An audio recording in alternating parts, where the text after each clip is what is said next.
The following is an exclusive presentation of the LSU Sports Radio Network. Getting ready for another week of LSU Fighting Tiger football. Brennan looking left, now back across the middle, throws. Terrace Marshall, middle of the end zone, pulls it out of the air. Touchdown, Tigers! Welcome in to the Coach O Press Conference, presented by People's Health, the official health plan of LSU Athletics. Tell the truth, Monday, I can't wait to see our team today. A recap of last week and a look ahead to the battle coming up. Always knew at LSU that you have to win. I know the expectation of LSU is to win, and my goal has always been to win at LSU. Now, to get things started, from the LSU Sports Radio Network Capital One Studios, here is former Tiger Gordy Rush and the voice of your Fighting Tigers, Chris Blair. Good Monday afternoon, Tiger fans. It is an absolutely gorgeous day right now in the state of Louisiana, and it's a great day to talk Fighting Tiger football as they come up at 12:30. Head coach Ed Orgeron going to set the tone for this week, take questions from the media assembled all virtually via the internets. Tigers now 1-1 on the season after an overpowering win in Nashville Saturday night against Vanderbilt, 41-7. Now they get ready to come back home, face 0-2 Missouri this Saturday night in a late one with kickoff coming up at just after 8 o'clock. And Gordy, we were here last week. Coach O on this very show said we got to play up to the LSU standard of performance. We need energy. We need fire for 60 game minutes. Now, it wasn't a perfect game on Saturday, but still things to clean up here in the coming weeks. But a solid performance in all phases of the game. Yeah, I agree with you. I thought they came out focused in pregame, being down there on the field, Chris, and getting the chance to see the first quarter just from 5 rows up on that sideline. I thought that LSU was very focused, and you're exactly right. They created their own energy and played with a motor this week. Because there was absolutely no energy in that stadium. No. Now, there was some piped-in stuff at times, but real energy was not there. There was no energy. There were closed gates, and there were no concessions, Chris. Next time I'll pack a lunch. I also heard a rumor there were no restrooms either, on the visiting side. No comment. Okay. And it was funny to watch because it was like having your own private stadium to watch a football game. Sometimes I'd look out there and I'm like, Gordy's having a great time out here. He's watching two good teams, great student athletes. Nobody bothering him at all. I thoroughly enjoyed it and got to know all the Vanderbilt baseball cutouts. They were sitting right next to me. So, no, it really was a great vantage point to be able to walk in up and down the sideline 5 or 6 rows up. It really was nice. Let's talk about some numbers. LSU, 498 yards of offense, split between 161 on the ground, 337 through the air. Miles Brennan, by the way, 337 yards passing, 4 passing scores, did have the 1 interception, did not get sacked on Saturday night. Brennan, by the way, now has the most passing yards with 682, completions with 50, and 7 touchdowns, more than anybody else in their first 2 starts at quarterback here at LSU. Yeah, and it was the way that he did it for me, Chris. I thought he played with a lot of confidence. He was throwing the spots, had a lot of zip on the football, and the stats were similar from week 1 to week 2. But when you look at the film, that's what jumped off of me. Big time performance out of Miles Brennan. Coach O said we got to run the ball. We got to dedicate to run the football, and we've got to run the football effectively. John Emery, what a night. Career night, in fact. 12 carries, 103 yards. Had the 12-yard touchdown there in the fourth quarter. Ty Davis-Price ran the ball well, and it was even great to see Josh Marshall, who, even though it was late, albeit the game was in hand, looked good running. Yeah, he did look. 8 carries for 30 yards. What I really liked is John Emery's 8.6 yards per carry. I mean, that's fantastic. But I think one of the things with Miles Brennan, to me, looks comfortable off that play action, especially within the pocket, 3-step, 5-step look. And with Emery running that well, that's going to open up the play action lanes. Here's something good that sounds familiar. 11 receivers catching passes in Nashville Saturday night. Gilbert had 4, Butte had 3, Kirkland had 3 catches and 2 scores. Terrace Marshall needed just 2 against Vandy, 67 yards and 2 touchdowns, including that 51-yarder. TDP and Emery both combined for 5 catches out of the backfield. really distributing the football well. Two guys I'd like to talk about. Jonte Kirkland, who we've seen on both sides of the football, played out wide, and obviously with the 2 touchdown catches, it was good to see Kirkland, who's waited his time to be able to have a breakout game. And in Keishon Butte, wow, he's just got that. Took over that one series. He sure did, and you can see he's got another gear, much the same way I think I look at John Emery, that he has another gear, learning the position, I should say, and the speed of the college game. He's only going to get better. A lot of promising talent out there for LSU. All right, the Tigers score 34 in the loss to open the season. They get 41 with the win. The offense, again, when you break down the numbers, look differently, as you pointed out. When you break down the numbers, I think a lot of people were interested to see in week 2 defensively how LSU would go. And, Jacoby Stevens, one of these leaders, very vocal last week, upset with the way they had played and executed, led the way 11 stops. Jabril Cox, once again, very active at linebacker, made some hard hits on the field. Andre Anthony stood out to me because there were times he chased the quarterback from one end to the other side, play side, showing his speed and even surprised Vandy a little bit. But your thoughts on the defense overall in week 2? It was a nice bounce back from week 1 against Mississippi State. And look, it was a different type of offense, and LSU played different personnel. And I was really anxious to see some of these young linemen, Evans, Roy, able to step in there and play, and I thought that they played really well. And on the back end, we saw the return of Derek Stingley. That always helps, but they were able to mix it up a little bit more on the back end. They played a lot of man-free against Mississippi State. We saw some zone. We saw some what we call two-man, 2 safeties on the hash, man underneath. I think having Stingley back and being able to put Stevens back at safety where he played in the tackle box most of the Mississippi State game just gave you some people with experience, and you were able to do more back there. Yeah, with Derek Stingley on the field, it was evident very early on that they basically took away the field that Abdur-Rahman, their leading receiver, likes to play in. He had a couple of catches, but they were short underneath and in the middle of the field where they were trying to get another matchup other than Stingley. Right. So you can tell how he impacted the game. But Elias Ricks, again, looks a lot like, dare I say, a young Derek Stingley, even though they're both young. But Derek Stingley 2019, Ricks does a great job, especially those deep balls, getting in position and having the athleticism, getting his second pick of the year. Twice now we've seen him high point the football and take it away from a wide receiver. Yeah, LSU's really talented back there. Cordell Flott playing the nickel position. Yeah. And one thing I do want to add, Vanderbilt, for whatever reason, they ran a lot of tempo, and that's what Todd Fitch has done most of his career.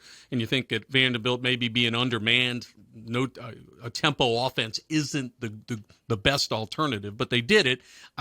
And give Bo Pelini and that defense credit because there were no busts. There were no missed assignments. It complicates your defenses when you got to get the line of scrimmage, get to play in quickly, and play against that tempo, and that was something else they did well. It was interesting you bring up the tempo that Vandy ran with. I thought the most success they got off of that was the cutback running plays. And again, I thought the defensive front for LSU played tremendous.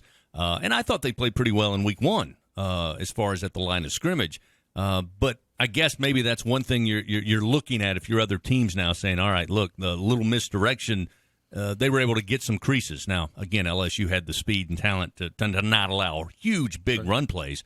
But that's probably the only thing you would look at. A lot of people go at LSU like that because, one, LSU's attacking, and 2, they've been very fast. We saw Clemson do a lot of misdirection in the national championship game, but this group especially, you've got a linebacker in Cox that runs really, really well, and you have young defensive tackles.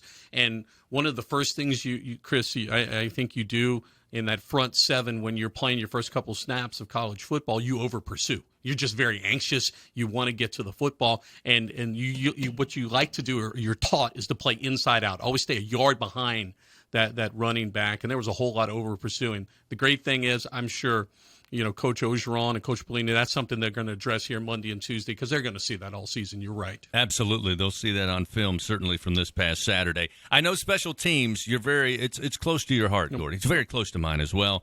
And maybe last year we got all caught up in the stars and the offense and the numbers. We didn't give them enough credit. But really, 2 weeks in a row, they've been solid. And the difference this week you got that return game going. Derek Stingley Jr. again shows what he can do. Had the big 49-yarder to set up a score. But Avery Atkins, Cade York, career-long 53-yard field goal in the game on Saturday. And then Zach Von Rosenberg. I mean, if he's asked to pin you deep, he's done it every time, and he's had some boomers as well. I thought LSU was incredible on special teams. -1 play, and I think it was a good learning experience. Everybody's so used to Avery Atkins kicking it out the end zone that most teams just take the touchback. Well, Vanderbilt ran one back, and I promise you, the coach over there working on that today, even though he kicks the ball out 99 times out of 100, your cover team has to run full speed as if that ball's going to be in play. All right. Well, fans, don't forget, when the Tigers win, you win. All you have to do is enter promo code LSU50 the Monday after an LSU football victory, and you'll receive 50% off your online order at papajohns.com. So guess what? Tigers won on Saturday, and Monday is today. So better ingredients, better pizza. Papa John's. Much more coming up. We'll get you ready for Coach O. Bottom of the hour, he will join us and set the tone for Week 3 of LSU Fighting Tiger football. Stay with us here on the LSU Sports Radio Network. People's Health is your Medicare health team, and People's Health is proud to sponsor your LSU Tiger teams. People's Health knows that when it comes to health care, what works is teamwork. Every People's Health Plan member is backed by a Medicare health team of doctors, nurses, pharmacists, and other health professionals. Whatever your health goals, our team's goal is to help you enjoy the best health possible. So compare your Medicare coverage to a People's Health Medicare Advantage plan. Call for your free information kit. People's Health is the official health plan of LSU Athletics. Stadium seats may have been replaced with recliners. Tailgates outside the stadium have been swapped for the ones in the backyard. And thousands of screaming fans have been replaced by one screaming baby. But the only thing that hasn't changed? Us, watching the game together. It's game time, baby. Test your Tigers knowledge by saying LSU Trivia into your Contour voice remote to enhance your game day experience. Watch together, play together, win together, even if you're not actually together. Cox, bringing us closer. Hey, Tiger fans, LSU wants to remind you to defend the spread by masking up. The best defense against the spread is in your face coverage. Remember to wear your mask in public. Here are some quick and easy steps to stay well. Always wash your hands with soap and water for at least 20 seconds. Avoid touching your face. Clean and disinfect objects or surfaces around you, and stay home if you are feeling sick. Thank you for doing your part. One team, one heartbeat. Go Tigers! You can't just watch. Basically impossible, roundly implausible, to enter the gates of the SEC and be a faint spectator, a fly on the wall, not at all. Excuse yourself to lose yourself in something bigger. The traditions, the superstitions, the fight song in every rendition. You can't just watch, not in the home of more. Continuing with the Coach O press conference, presented by People's Health. Coming up, we'll hear direct from the coach. But once again, here are your hosts, Gordy and Chris. Just a few minutes away, Coach Ed Orgeron will address the media, have an opening statement, then take questions up until about the 1 o'clock hour here on this Monday. Missouri coming in this Saturday. Gordy, they're 0-2, 38-19 home loss to number 2 Alabama to start the year. Then they fell to Tennessee on Rocky Top this past Saturday, 35-12. And this matchup Saturday night actually will be the first time Mizzou has been a double-digit underdog 3 weeks in a row since 1997. It's just the 10th season in the AP poll creation since 1936. The Tigers will play 3 straight top 25 opponents in the regular season. It's an unbelievable schedule. Missouri, along with Arkansas, arguably had the toughest schedule in the SEC. And as you mentioned, they start Alabama, Tennessee, LSU. That's an introduction for Eli Drinkowitz to the SEC. And with that, they lost a lot of people from a year ago, especially on the offensive side of the football. And, Chris, they've already made a change at quarterback where Sean Robinson was a transfer from TCU.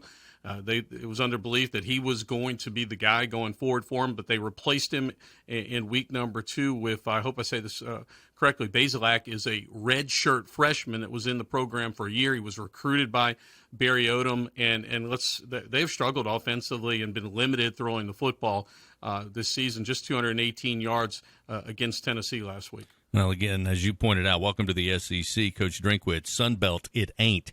He was hired after one season at App State, went 12-1 last year, followed Scott Satterfield, who the year before went to Louisville after coaching Appalachian State. And when it wasn't well known by a lot of people. But when you go back and look at him, he's as close as you can get to a Gus Malzahn disciple. He Yep. started in high school coaching with Gus, was with him at Arkansas State, spent time at NC State, and he's kind of the guy that runs a spread offense, but very similarly wants the spread to run the football, and they've really struggled to run against, obviously, Alabama in week 1. A little bit better against Tennessee last week, but still averaging just 2.7 yards per carry. Yeah, and Malzahn was always most successful when he was offensive coordinator to me, and he had a running quarterback when he had Newton, right? And then he had another one, drawing a blank now, that was that took him to a national championship game, if I'm not mistaken, against the one that they lost. But anyway,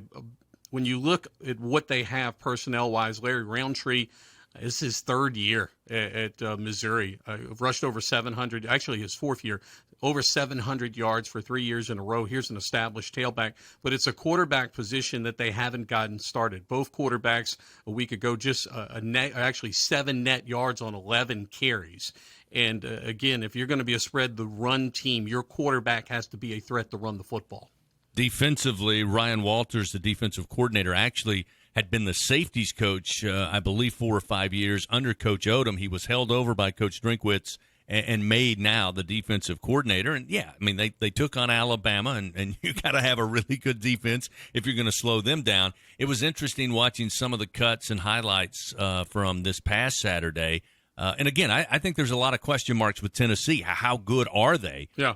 They're expected, at least in Knoxville, to be pretty good. But, boy, Missouri's defense made them look really good. And that's a surprise because under Barry Odom, that was one thing that you did get. Missouri was usually pretty salty on defense. They returned a lot of their front 7 from a year ago. They're new on the corner position, so a little bit of a surprise that they've struggled so much defensively. We talked going into this matchup, and I think you'll hear Coach O, I'm guessing here, during the press conference today. He's going to talk about, again, it's about what LSU does on Saturday, which let's face it, I mean, that's how he believes and how they work, regardless of who the opponent is. But when you go into this game and you get some confidence, as the Tigers obviously did with the win on Saturday, the stuff that they do want to clean up. If you could put a list together based on what you've seen, what do they got to clean up, regardless of who they play this coming Saturday night? Well, I think they've got to stop the run. I think that was one big thing that jumped out at me. Vanderbilt had over 150 yards rushing, and you're going to play a spread run team. I think that's going to be a big part in 2 weeks when you go to Gainesville. That they're certainly balanced on offense. You've got to be able to stop the run. I think that's one thing. And I think, secondly, you'd like for the receiver group, if I played well against Vanderbilt, can LSU eliminate some drops? Still 4 or 5 drops in that game, and I know there's some new people playing. That's something you want to clean up. And one of the things I forgot to mention in the first segment, and we really should have given them a shout-out, and that's the offensive line for LSU, because they were much maligned the week before, giving up the 7 sacks. You had some penalties up front, which, again, is not totally out of the norm for the opening game. But I thought they made major strides going into week number 2 and were impressive at times, even on some of the big plays. The big guys getting down there and really moving down the field and laying some blocks down the field. That screen touchdown pass to Kirkland, I'm sure a lot of guys are going to enjoy to watch that on the film later today. I'm interested to see Cody Worsham and what he pulls up from Pro Football Ratings. As Ed Ingram, I thought, had a whale of a football game, Chris. All right, Gordy. Well, we'll see you back here late on Saturday night. Let's now head over, and head coach Ed Orgeron going to address the media here on the press conference presented by People's Health.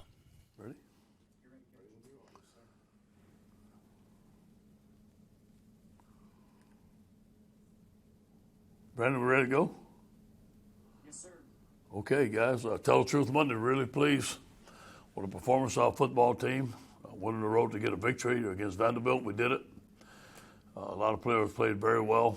Still some things to improve, but we made a lot of improvement from week 1 to week 2, and hopefully this week we make the same amount of improvement. On offense, 41 points. It's the 30th. We scored 30 or more points in 9 straight games. 300 yards passing for 11 straight games. 0 allowed sacks for Vanderbilt. Got to give credit to Coach James Craig and our offensive line, especially Cam Wire, who started at left tackle, played every snap, did very well. Very pleased with the play of the offensive line. Very pleased to see John Emery have his career best 103 yards rushing. Johnny made some great cuts to the outside, made some good runs inside. The things I'm most pleased with is 0 turnovers, and he has done a great job of taking care of the football, becoming a complete back. Miles Brennan, the first player in LSU history to have 300-plus passing yards in his first 2 career starts. His passing yards, 682, completions 50, and TD passes 7, are the most of any LSU quarterback in the first 2 career starts in school history. A pretty good start for Miles. Terrence Marshall had another big game. Jonte Kirkland, 2 touchdowns. I was so excited to see Jonte have those 2 touchdown catches. He has done a tremendous job for us at LSU Tiger, right there from Lutcher High School. 11 players caught passes versus Vanderbilt, spreading the ball around. We +3 in the turnover margin. We have 6 takeaways in 2 games. Of 6 takeaways this year, 4 have led to points. So a tremendous job by our whole team there. On defense, very impressed with the performance of our defense, especially the yards after catch. We're only 60 yards compared to 383 the week before. Tremendous improvement on assignments, tremendous improvement on getting to the football. We had 3 sacks, 2 interceptions, 7 first downs, 63 total yards in the second half. Tremendous job of making some adjustments and coming back and playing 60 minutes of football. 2 stops in the red zone. Obviously, having Derek Stingley made a difference for us in the backfield.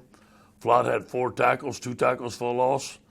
You know, that second play of the game, when he came up and made that tackle off of the bubble screen, I knew we were ready to play, just by the way we flew to the football and we tackled. Elias Ricks and Todd Harrison, 2 interceptions. Special teams, all 3 of Zach's punts were down inside the 20, 2 of 2 of field goals, 53 in the 31-yarder. 25 yards on 4 punt returns, including a 48-yarder by Stingley. So, pretty good job by our football team. There's some things to improve. Too many drops. Still, we got to improve on our effort. We cut our load down by half for sure, but we still have to improve on that and making in-flight, in-game adjustments. I thought our coaching staff did a tremendous job. We still need to continue to improve in that area. On to Missouri. Missouri on offense is very, very complicated. Coach has a lot of shifts and motions. We'll run the triple option. First time I've seen a pitch in a while, off of a dive, a quarterback and a pitch with a lot of different formations. So we got to play assignment football, boot and waggle team. Run a lot of nakeds, offensive line, a good zone blocking team will cut you, and also run some gap plays. On defense, they're 3-4 defense. We'll run some bear, and they'll blitz you. They'll bring pressure. They'll play man coverage and play zone. Well-coached football team in Missouri. We're looking forward to this week of challenges of us getting better as a football team every day. Any questions? Shea Dixon with 24/7. Obviously, you talk about week 1 to week 2 jumps. We saw that from Miles. Stats aside, the first week, just getting comfortable. What made him, in your mind, much more comfortable when it came to the game plan and maybe how it played out with him in week 2? Well, we simplified it. Obviously, simplified it, and he worked all week on stepping up in the pocket, not scrambling to his right like he usually wants to. Once he feels pressure, sliding up in the pocket. I made him a little cut up myself with Drew Brees, and I don't know if that worked or not, but I know he studied it. But I think we worked very hard on him staying in the pocket, stepping up, and making the right throw, and then let it rip. You know, when he sees it open, let it go. That touchdown he made to Terrence, that free safety was sitting right there. That ball was right on the money. ESPN Baton Rouge. You mentioned Cam Wire. Looked like he had a good day. Could you maybe just go through some of what you saw going back on film, sort of assessing his day in a little more detail? Yeah, I thought that he was very good in his protection. Could finish his run blocks a little bit better. But, we were really worried about their defensive line. They had an excellent pass rush. We didn't have to give them as much help as we thought we had to as far as chipping or sliding his way. I thought he handled that guy pretty good, very mature. Cam has been in our program for a while. He's gained weight. He's got bigger and stronger. I'm very proud of him. Hey, Ed, you mentioned the drops there. With the receivers, what do you think has led to that, and what things in practice are you all doing to kind of work with that? I know you guys got real creative last year with that. Yeah, I do believe that it's time with the quarterback. New receivers catching balls, nervous first game, taking their eyes off of the football, trying to get up the field before they catch the football. They're going to run today for some drops. All our receivers who drop the ball will run extra today after practice, and we'll have extra catches on the jug machine. And just to bounce off Cam Wire, I was checking on the status of Dare Rosenthal this week. And then on top of that, obviously you've been wanting a defensive line that's more aggressive and attacking for a little while.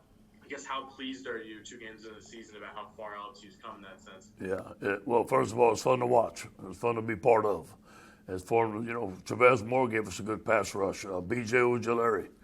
Ali continues to make plays. I thought Jacqueline Roy went in there and made some big-time plays and some great pass rushes. So it's good to see those guys putting athletes in space and let them go make some plays.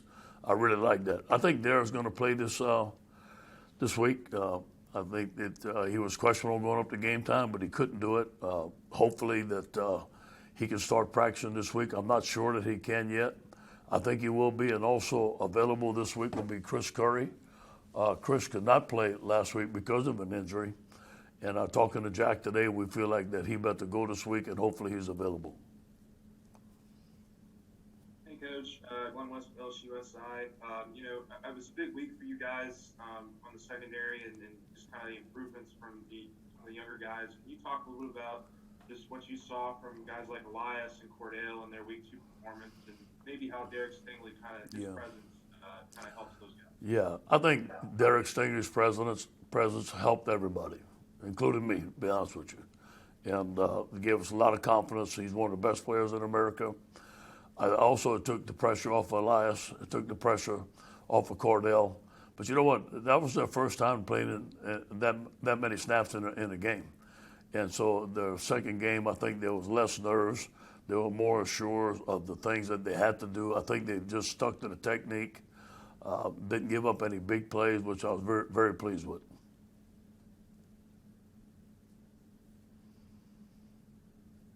Hey, Coach Jared Joseph, Fox 44. Do you think John Emery's performance can give him a little bit of an edge, maybe getting some more reps or that lead back role, even with Chris Curry coming back Saturday? We have to see. We have to see this week how healthy Chris is, but hopefully those guys can share the reps back there along with Tyron. I still believe Tyron Davis is an excellent back. I feel good about all 3 backs right now, and all 3 are equal in my mind. Hey, Coach. Bree Andrews, LSU Tiger TV. 2 questions.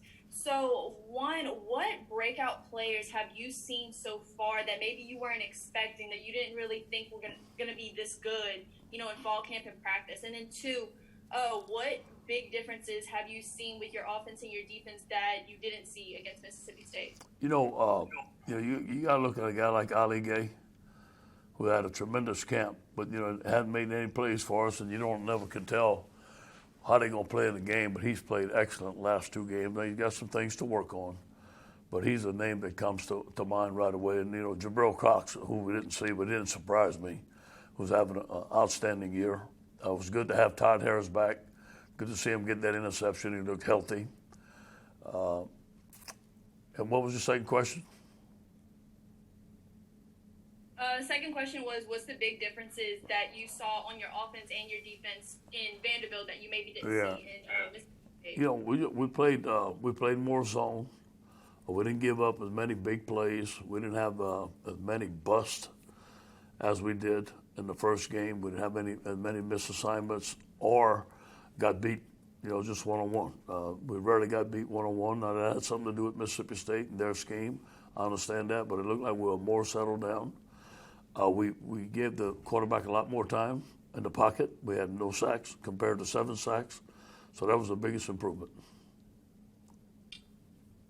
Hey, Coach. Matt Trent with WBRZ. Jacoby said after the game Saturday that he held a lot of the guys on offense and defense on punishment. Can you elaborate, give some more details on that? And is he becoming, we already knew he was already emerging as one of the team leaders, but is he becoming that team disciplinarian that is starting to hold guys accountable just on offense and defense? Yeah, I think he has some great leadership qualities. I don't know anything about a team punishment. I really don't know what you're talking about there, Matt. They might want to inform me about that, but as far as him being a leader, yeah, I think he's been a great leader.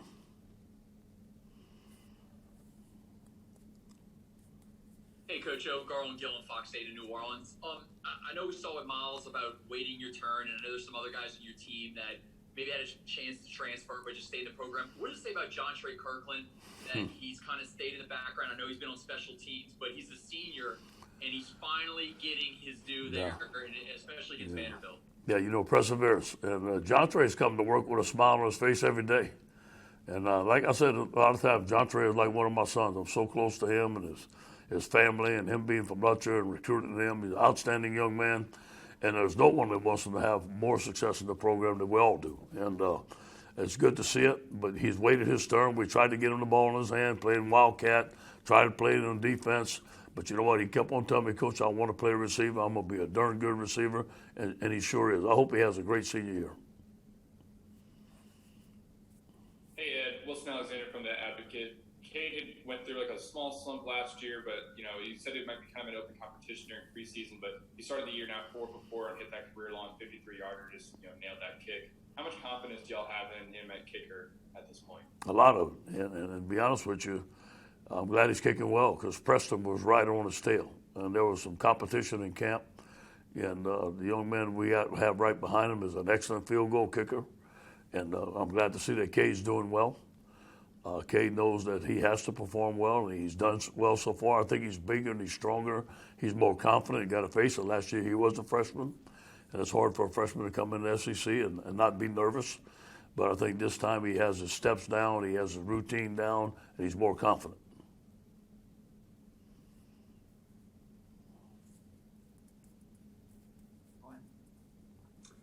Coach, when did you realize Curry was not available for the game, and was that the John Emery you recruited and have seen it?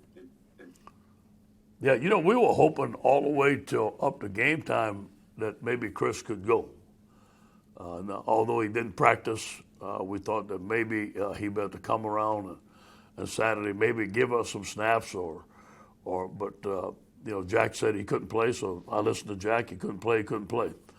Yeah, that's the John Emery recruited. It took a little while for him to come, but it's just like any other freshman. Everybody grows at their own pace. John's a tremendous young man. He's a confident young man right now, hard working. Like I said, Saturday night, he's got bigger and stronger in the weight room. I think Kevin Falk has done a tremendous job with his development. He knows his plays. He hangs on to the football, and he's very, very eager. Hey, Coach, this is Josh Stimley with Louisiana Gridiron Football.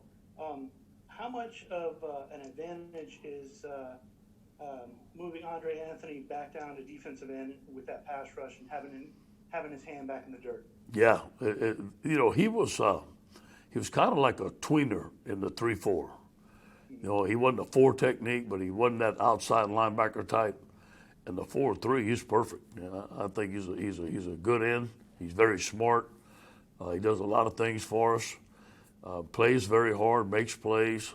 Still has some assignment stuff to do to get better. And also in our cheater package, we can put him at the 3 technique and put more speed on the field.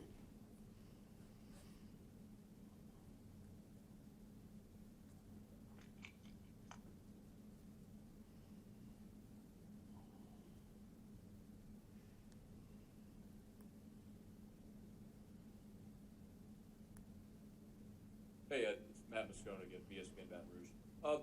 Plan still to play Glenn Logan this week, and if so, how does that affect the defensive line rotation? And has he been practicing? Like, is he going to need to get back up to gain speed, or is he good to go? Yeah, he's good to go. He's been practicing. We're going to start him. He's been practicing every day. Hadn't missed a practice. I've been taking second team reps, doing individual. We've been running extra on his own. He's going to be ready to go. I'll tell you, it's going to get a little tight there. There's going to be some competition because, Joe Evans is playing well. Neil Farrell is playing well. Apuaka had a sack. And then Jacqueline Roy's coming along. Jacqueline's probably the most athletic with the biggest upside of any of them. And he's only a freshman. I'm excited to see Jacqueline Roy playing the way he's playing. I think he's going to be an excellent defensive tackle for us. Hey, Coach. Good morning. Jock from WAFB. Coach, when you dominate a game, you win 41-7. Is it easier to go back and clean up? Okay, big kick return at the end of the first half. Second half, running back wide open, could have been a touchdown if you caught it. Those kind of things that could hurt you down the road. Yeah, it grabs everybody's attention, especially the head coaches. And those are some things that, we got to look at personnel. I looked at it with Coach Mack this morning. What's happened is we got so used to everybody just not taking the ball back. And I think we got a little laxed. And we need to stay in our lanes. We had 4 guys bunched up right away. Some of it's personnel, some of it's scheme, some of it's technique. We got to get it cleaned up. And we got to expect every kick to come on out. Those backs coming out of the backfield free, we talked about it on defense last night. I even said it on the headset. We've got to clean that stuff up. Now, it was a lot better from the first game. Again, it's a new defense. Some guys that are blitzing have a peel rule. When the back comes, they got to take it. It was a short split. When we missed it, it should have been a switch call. We didn't get that switch call. We're going to work on those things in practice this week.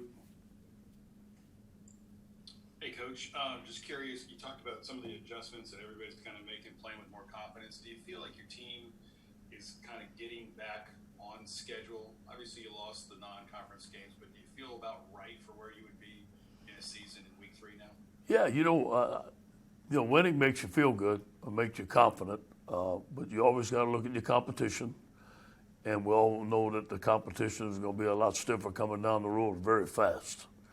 And so I'm always looking at competing at the highest level in the SEC and where we at in order to compete at the highest level. We still got a ways to go. But we made a tremendous improvement over from week 1 to week 2. Now we got to continue to make the improvement, and we cannot make the mistakes that we make and play the elite teams in the SEC and expect to win. Back to Joseph Evans, he's a guy who obviously went from defense to offense and just back to defense. One, what has that been like for him? And 2, what have you seen in him along the way to keep trusting him, I guess? Yeah, he would probably be starting at guard this week. If Ed Ingram may be questionable this week, he'd probably be starting at guard. So he's one of those guys that can play both ways. He comes out of his hips. He's very fluid. He's very smart. I haven't seen Joe have a bad day. Joe comes to work every day with a smile on his face. If you tell him to run 10 gassers, he's going to say yes, sir, and run 10 gassers. He does a lot of things well, plays hard, and still's got a ways to go. He's had a cast on that hand. He's been playing with one hand and playing the position very well. So I can't wait till his hand is completely healed so he can start using his hands. Ed, it's Brett Martell with AP. To what extent would you say the SEC has evolved toward a passing league where defensive coaches maybe are spending more time worried about receivers, tight ends, and quarterbacks? Yeah, well, than they used to be? Yeah, well, it has because of the spread, obviously, and it seems like everybody's in the spread now. Everybody has great athletes. Everybody's throwing the ball deep. I watch the SEC on tape. I watch them on TV. There's some great players. There's some great coaches. There's some great schemes. But you know what? You can never lose the sight in the SEC that in order to win the SEC, you have to be physical up front. And the great teams are always going to be able to run the football. The great teams are always going to be able to stop the run. Hey, Ed in New Orleans. A couple of questions, please, sir. Do you think, and doubling back to what you said about Miles, that him being able to navigate around the pocket is a giant key for him moving forward? And 2, after watching the way Arkansas defends Mississippi State, do you wish, in hindsight, that you had gone back and played more 3-man line and dropped 8? Yeah, first of all, yes, Miles maneuvering in the pocket with pocket presence, being patient and stepping up. is something that we worked very hard last week on him doing it, allowing the routes to become open, and then when they become open, and let it rip, throw it, and make a decision, and let's go. And he did that. I thought he did that very well this week. Now, it wasn't like he was under a whole lot of duress, okay? And but, you know, on the double pass, he got hit pretty good. He got hit pretty good, and that was a pretty darn good pass that he threw. So a lot of improvement there. Still some improvement to go, and it's got to start with the offensive line also. Obviously, that, you know, when we go back and we watch the film, there's some things that we could have did different. Number one, played the scheme better, with better technique and better alignments, made adjustments within the scheme. Although it's man, there's sometimes you can switch stuff off because of splits and not switch stuff off and communicate better. We didn't do that. And there's also some times where we could have played more zone. But I will say this, Ed, on that 3rd down and 20, we dropped 8 and we rushed 3. And they completed on that play. You know, so, you know, hindsight's 20/20. This is the first time that we had seen that offense live, as far as myself personally, and I know we're going to be better at it next year. We'll wrap up with Amos and then Gilbert. Hey, Coach. I was just curious about the receiver rotation. Do you foresee it being this deep all season, or do you foresee it kind of whittling down some of the guys? Yeah, we're going to try to play as many guys as we can. You know, I'm pleased with the play of Eric Gilbert. Yeah, and hopefully we can play him some at tight end, some at receiver as he learns the position. I want these young guys, you know, I thought Keyshawn Butte made some good plays. I thought he came along as the game went on, made some good plays, broke some tackles. Coy Moore has had an excellent camp for us. You know, he missed that little crossing route, but we've got to give him patience, give him time. So as Trey Palmer. Trey's got a lot of speed. So I think as the season goes on, we got to give those guys some confidence and let them make plays. Coach, what was the difference between, you know, during this COVID, between a home game at LSU and then a road game? Were there some things similar, or what did you think from the sideline? Well, you know, the home game at LSU, we're so dependent on the Tiger Walk and the energy that it was difficult to match. Obviously, it's always going to be difficult to match. And there's no place like Tiger Stadium. Going away, when we walked into the stadium at Vanderbilt, they were playing loud, very loud crowd noise. And I got a little worried because we didn't practice crowd noise all week, which we usually do, go and play an away game. But they can only play, I think it's 75 decibels loud when we're out there, which is not very loud. So it didn't affect us at all. It was kind of eerie going to the stadium with no fans and stuff like that. But I think we learned our lesson from the first game that we have to create our own energy. It's like this for both teams. I think the biggest thing is that you lose home field advantage.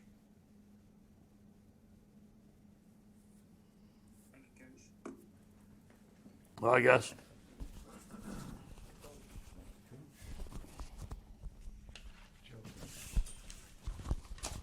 There is Coach O with this week's message to start game week as the Tigers once again will host Missouri this Saturday night, again at 8 o'clock inside legendary Tiger Stadium. Stay with us. We'll be back to wrap things up and get you some program notes right after this on the LSU Sports Radio Network. Support your LSU Tigers with Hancock Whitney, the official bank of LSU Athletics. From game day to the offseason, Hancock Whitney LSU credit and debit cards are a big win for any Tiger fan. Want to get your paws on these cards? Well, apply online or visit HancockWhitney.com/LSU. Hancock Whitney Bank, member FDIC. All accounts subject to credit approval. Terms and conditions may apply. If this year has taught us anything, it's we can all do more than we ever thought possible. That compassion can persevere through the greatest challenge, and that ingenuity and excellence can transform us forever. At Our Lady of the Lake, we see each person, never simply the patient, because health is a human experience. Our Lady of the Lake, the official healthcare provider of LSU Athletics. LSU fans, show your pride with real Tigers gear from the official online store of LSU Athletics, lsushop.net. You'll find everything a Tiger fan needs, including jerseys, jackets, polos, t-shirts, hats, and more, with an awesome selection of more than 4,100 products, including official team merchandise from Nike. When it comes to team pride, there's only one place real Tiger fans go, lsushop.net. Whatever you bring more. Whatever you personally bring to the SEC table, bring more. Get up earlier, sing and yell and stomp louder. Enough never is.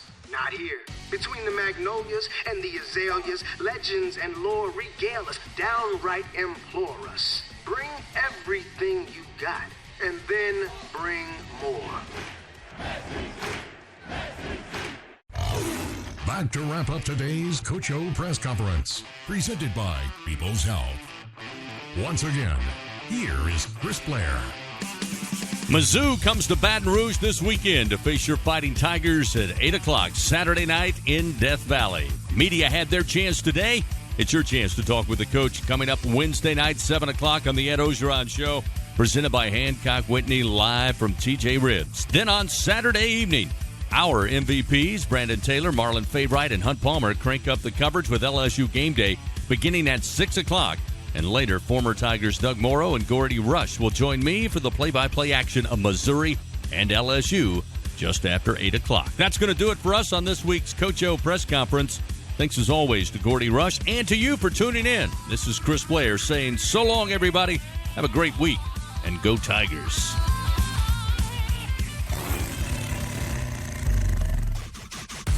This has been the Coach O press conference. Go Tigers.